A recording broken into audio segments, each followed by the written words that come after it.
오늘 또 이제 긴 또 명절 연휴 기간이지만 그러나 하나님 앞에 예배하며 또 사모함과 갈망함으로 이 시간도 주 앞에 있는 여러분에게 하나님께서 놀라운 은혜와 축복으로 함께 하시기를 주님의 이름으로 축원합니다. 우리는 가끔 인간이 너무도 연약한 존재라고 하는 사실을 깨닫게 됩니다. 정말 웅장한 거대한 자연 앞에 섰을 때에 인간이 너무나 작은 존재라고 하는 사실을 깨닫게 되기도 하고, 도저히 해결할 수 없는 사건 앞에서 내가 서 있을 때에도 나 자신의 무능함과 또 연약함과 작은 존재라고 하는 사실을 절절히 깨닫고 느끼는 때가 있습니다. 여러분, 벼랑을 때리는 그 거센 파도를 보면 여러분 무슨 생각이 드십니까? 산산이 부서졌다가는 또다시 밀려와서 때리고, 이리 돌고 저리 돌아서 또다시 휘몰아치는 파도, 그 한복판에 여러분 내가 한번 서 있다고 생각을 한번 해보세요. 높은 산 정상에 서서 끝없이 패인 골짜기와 정말 기이하게 하늘을 찌르고 있는 웅장한 그 암벽들을 바라보고, 그리고 그 앞에 서 있는 내 모습, 여러분 한번 돌아보십시오. 그 앞에서 여러분은 자신의 어떤 모습을 발견할 수 있다고 생각합니까? 하나님의 위대하심을 고백하지 않을 수가 없고, 또 한편으로는 정말 티끌같이 작아 보일 수 없는, 아무런 보잘것없는 나약한 인간의 모습을 발견하지 않을 수가 없을 겁니다. 정말 세상이 너무나 크다고 느껴지고, 반면에 나 자신은 너무 작고 연약하다고 하는 생각이 들을 겁니다. 현실의 문제가 힘겹고 벅찰수록 우리는 더욱더 인간의 나약한 모습을 깨닫게 되는 거죠. 성경에는 자신의 존재를 하나의 티끌에 비유한 사례가 참 많이 있습니다. 욥은 자신이 받는 고난 앞에서 탄식거린 고백을 이렇게 했죠. 하나님이 나를 진흙 가운데 던지셨고 나를 티끌과 재 같게 하셨다, 이렇게 고백했습니다. 인간의 힘으로도, 아니 의사의 힘으로도 해결할 수 없는 그 고통 앞에서 자기 자신의 연약함과 무능함을 바람에 날리는 티끌과 재로 비유하고 있는 거죠. 시편 90편을 보면 모세의 기도가 나오는데요, 여기에서도 모세는 인생을 이렇게 노래합니다. 주께서 사람을 티끌로 돌아가게 하셨다. 티끌로 돌아가게 하셨다 말이에요. 모세는 이스라엘의 통치자였음에도 불구하고 그는 인간이 티끌과 같은 존재라고 말합니다. 그리고 결국 티끌로 다시 돌아갈 수밖에 없는 존재가 바로 인간이다, 이렇게 고백을 하는 거예요. 자, 오늘 본문으로 돌아가서 보면 예레미야 선지자 역시 이와 같은 고백을 하고 있는 것을 볼 수 있습니다. 5절 말씀을 볼까요? 내가 너를 모태에 짓기 전에 너를 알았고, 네가 배에서 나오기 전에 너를 성별하였고, 너를 여러 나라의 선지자로 세웠다 말씀을 합니다. 자, 이 장면은 하나님께서 지금 청년 예레미야를 부르고 계시는 장면입니다. 그때 예레미야가 이렇게 고백합니다. 내가 이르되 슬퍼도소이다.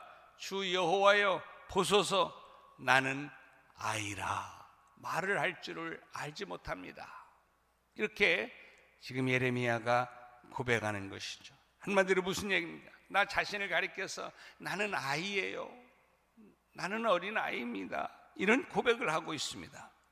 이게 무슨 뜻입니까? 나는 연약한 존재요, 나는 연약해서 아무것도 할 수 없는 힘없는 자입니다, 이렇게 고백하고 있는 것이죠. 내가 감당해야 할 오늘의 이 상황이 너무도 벅차다는 말이 될 것입니다. 그래서 내 힘으로는 도저히 감당할 수 없다는 이야기가 지금 내포되어져 있는 고백이죠. 내가 이것을 감당하고 싶어도 세상이 너무나 크고 나는 상대적으로 너무 작다, 이런 이야기입니다. 여러분, 여기서 아이라는 말은 실제적으로 나이가 어린 어린아이를 뜻하는 게 아닙니다. 선지자직을 감당하기에는 너무도 미숙한 사람이라고 하는 이런 뜻이 담겨져 있는 의미죠. 선지자는 이렇게 자신의 존재가 티끌과 같으며 세파 속에 정말 어린아이와 같고 바람에 날리는 재와 같은 존재이기 때문에 나는 할 수 없다, 이렇게 지금 고백을 하고 엎드려 있는 거예요. 그렇습니다. 여러분, 어쩌면 예레미야의 이런 마음은 곧 오늘을 살아가는 우리의 마음과 또 우리의 모습과도 유사할지 모릅니다. 우리는 주님으로부터 받은 나름대로의 다 사명이 아주 많죠. 교회에서는 하나님이 교회로부터 이제 내게 주신 직책, 감당해야 될 사명이 있습니다. 가정에서는 아버지로서의 사명, 또 어머니로서의 사명, 남편과 아내로서의 사명이 다 있습니다. 아니, 또한 자녀의 본분도 사명입니다. 회사에서도 내 자리로서의 그 사명, 국가로서는 정말 내 시민으로서의 주어진 하나의 사명들이 다 있습니다. 여러분, 이 모든 것이 사명이라는 사명의식을 우리가 꼭 가지고 있어야 합니다. 그런데 많은 사람들이 자신의 위치와 자신의 자리가 곧 사명이라고 하는, 이 사명의 자리에 내가 있다고 하는 이 사실을 잊어버리고 있는 경우가 너무 많습니다. 이 사실을 잊고 있기 때문에 사회의 부패가 더 심화되어 가고 있는 것이죠. 성도가 믿음의 능력을 잃어버린 채 살아가는 모습이 오늘의 현실입니다. 왜요? 사명감을 잃어버렸기 때문에 그렇습니다. 예레미야는 지금 자신이 어린아이와 같은 존재라는 것을 고백하면서 사명의 자리를 지금 벗어나려고 하고 있는 거예요. 어찌 보면 나는 아이라고 하는 말이 자기 겸손함을 나타내는 이야기라기보다는 자기 사명의 회피용으로 하는 말이에요. 여러분, 우리는 이것을 잘 구분할 수 있어야 합니다. 겸손함과 자기의 회피, 다르죠. 그런데 오늘 이 말씀을 깊이 생각해 보면 아무리 생각해 보아도 자신은 연약한데다가 세상은 너무 거칠고 세상이 너무 험하기 때문에 나는 감당할 수 없다고 지금 생각하고 있는 거예요. 그도 그럴 것이, 여러분, 예레미야는 역사상 가장 악한 왕이었던 므낫세가 통치하던 그 시기에 태어났습니다. 그러니 얼마나 힘들었겠습니까? 그리고 므낫세는 여호와 앞에서 가장 악한 왕이요, 하나님을 버리고 또 우상을 보급하고 온 백성을 막 부패 속으로 몰아넣었던 왕이 므낫세예요. 따라서 예레미야는 어린 시절 온 나라가 정치적으로든 종교적으로든 정말 부패했던 그 시기에 자란 사람이 예레미야입니다. 이걸 목격하면서 자랐어요. 그리고 예레미야가 소명을 받는 지금은 요시야 왕이 종교 개혁을 일으키기는 했지만은 부패의 뿌리가 너무너무 깊어서 큰 실효를 거두지 못하는 때였습니다. 거짓 선지자들이 판치죠. 날뜁니다. 반대 세력의 저항은 물보듯 뻔한 그런 상황이었습니다. 백성의 죄악이 얼마나 컸었던지 하나님의 심판이 유다를 향해서 코앞에 다가오고 있는 그러한 때였습니다. 그래서 유다는 점점 몰락해 가고 쇠퇴해 가는 이런 말기에 해당하는 시기입니다.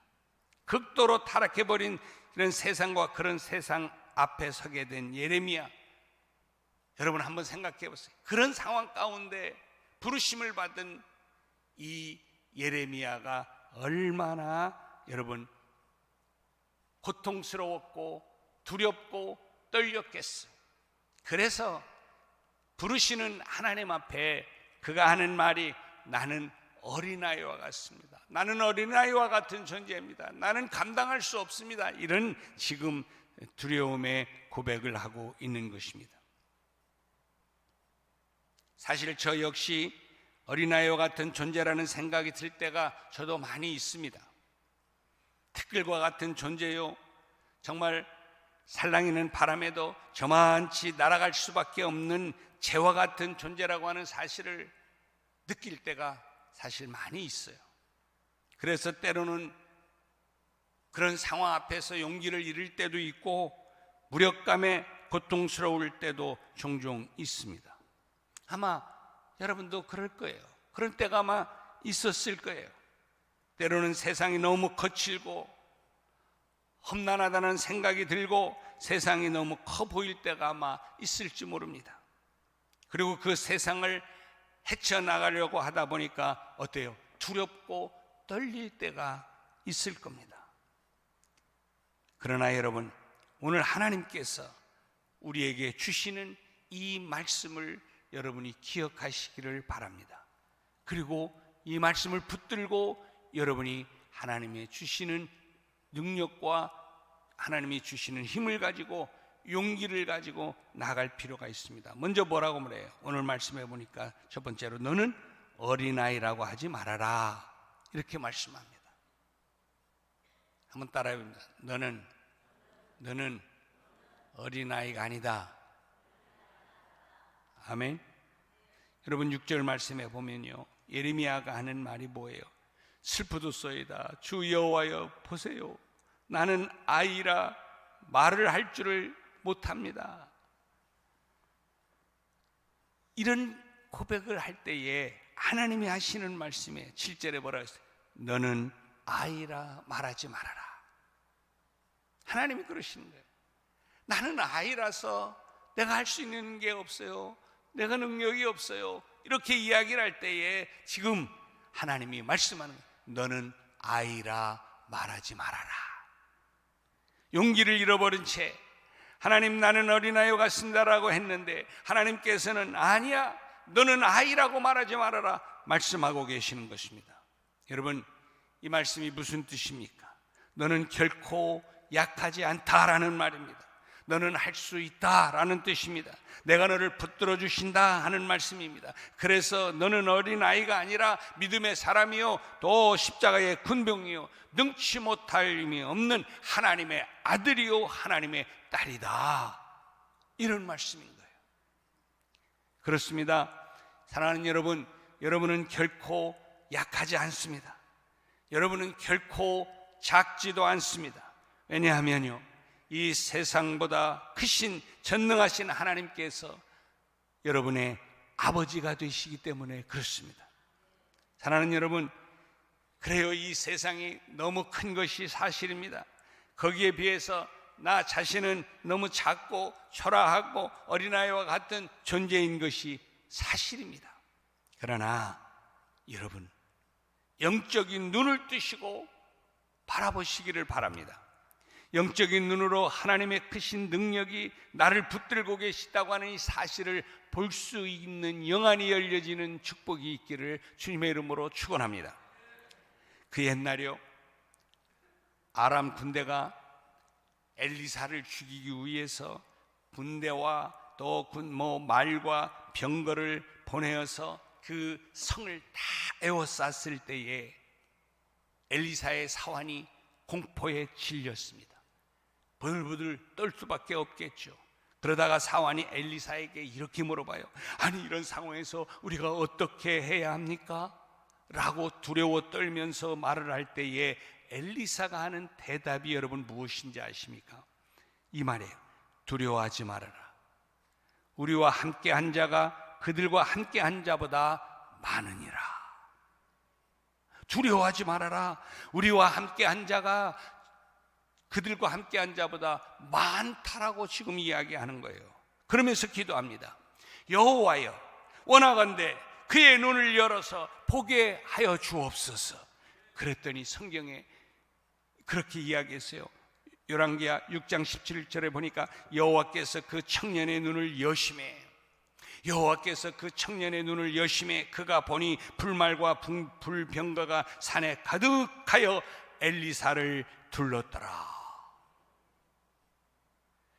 아람 군대와 병거가 온 이 성을 다 둘러쌌어요. 그러나 그런 상황 속에서 하나님 앞에 기도하면서 그리고 하늘을 향하여 눈을 들고 주목을 했을 때에 엘리사 한 사람과 아람의 온 군사력을 여러분 비교할 때에 결코 비교할 수 있겠습니까? 그런데 결코 이 엘리사 한 사람의 힘이 아람 군대보다 약하지 않은 것을 바라보았다, 그런 말입니다. 저와 여러분도 마찬가지입니다. 나 한 사람과 온 세상을 비교해도 나는 결코 작지 않다고 하는 사실을 믿으시기를 주님의 이름으로 축복합니다. 나는 결코 어린아이가 아니요, 아람 국가보다도 더 크고 더 강한 하나님의 자녀라는 사실을 기억하십시오. 그 이유를 오늘 본문에서 찾아볼 수 있습니다. 오늘 8절 말씀에서 이렇게 너는 그들 때문에 두려워하지 말라. 내가 너와 함께하여 너를 구원하리라. 나 여호와의 말이니라. 너는 그들 때문에 두려워하지 말라는 거예요. 그들이 그렇게 크게 보이고 거대해 보이지만 그들 때문에, 그리고 네 스스로가 작게 보일지 모르지만 그렇지만 두려워하지 말아라. 왜? 내가 너와 함께함이라. 하나님이 너와 함께하여 너를 구원하실 것이기 때문에 너는 결코 작지 않다, 이런 말씀입니다. 그래요, 여러분과 함께 하시는 하나님이 어떤 하나님이십니까? 엘리사를 아람의 군대로부터 불말과 또 불병거로 지켜주신 분이고 우주보다도 크신 분이시고 전능하신 그 하나님이 나와 함께 하신다고 하는 사실, 여러분 잊지 않게 되기를 주님의 이름으로 축복합니다. 이런 하나님이 예레미야와 함께 하셨기 때문에 예레미야는 담대히 하나님의 말씀을 들고 백성들 앞에서 외치는 선지자의 사명을 잘 감당할 수가 있었습니다. 이런 예레미야를 세상이 이기지 못했고 박해자들이 이런 예레미야를 감당하지를 못했습니다. 하나님께서는 예레미야 선지자에게 이렇게 명령합니다. 너는 가라. 너는 아이라 하지 말아라. 내가 너를 누구에게 보내든지 너는 가라.